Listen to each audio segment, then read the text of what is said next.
Petra మరియు ఎల్లోరా గుహలు భారతదేశం మరియు జోర్డాన్ దేశాలు తమ యునెస్కో వారసత్వ స్థలాలైన పెట్రా మరియు ఎల్లోరా గుహల మధ్య ట్విన్నింగ్ ఒప్పందంపై సంతకాలు చేశాయి.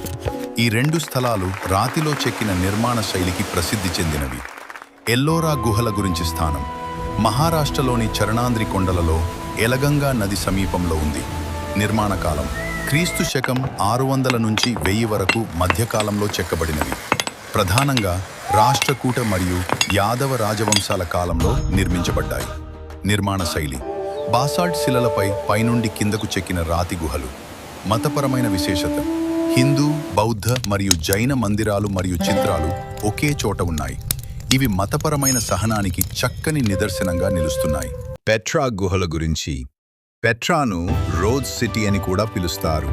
ఇక్కడి గులాబీ రంగు ఇసుకరాతి శిలలు దీనికి ఆ పేరు తెచ్చిపెట్టాయి. క్రీస్తుపూర్వం 4వ శతాబ్దం నుండి ఇది నబటేయన్ రాజ్యానికి రాజధానిగా వర్ధిల్లింది. ఇది సగం నిర్మించబడినది, సగం శిలలో చెక్కబడినది. చుట్టూ కొండలు, సందులు మరియు లోయలతో నిండి ఉంటుంది. కుషానులు పురావస్తు శాస్త్రవేత్తలు పాకిస్తాన్లోని తక్షశిల సమీపంలో యునెస్కో జాబితాలో ఉన్న ఒక స్థలం నుండి అరుదైన కుషాన యుగపు నాణేలు మరియు లాపిస్ లాజులీతో సహా అలంకారపు రాళ్లను కనుగొన్నారు. కుషానుల గురించి క్రీస్తు పూర్వం 1వ శతాబ్దం నుంచి క్రీస్తు శకం 3వ శతాబ్దం వరకు.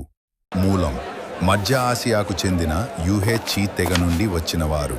విస్తారమైన అంతర్ప్రాంతీయ సామ్రాజ్యాన్ని స్థాపించారు. కనిష్క మొదటి గొప్ప కుషాన పాలకుడు. బౌద్ధ మతాన్ని ప్రోత్సహించాడు. 4వ బౌద్ధ మహాసభను నిర్వహించాడు మరియు సిల్క్ రూట్ వాణిజ్యాన్ని బలోపేతం చేశాడు. పరిపాలన సామ్రాజ్యం సత్రపులచే పాలించబడే సత్రపీలుగా విభజించబడింది. ఇది వికేంద్రీకృత పాలనకు నిదర్శనం. భూభాగం వాయవ్య భారతదేశం, గాంధార, కశ్మీర్, మధుర ప్రాంతాన్ని నియంత్రించారు.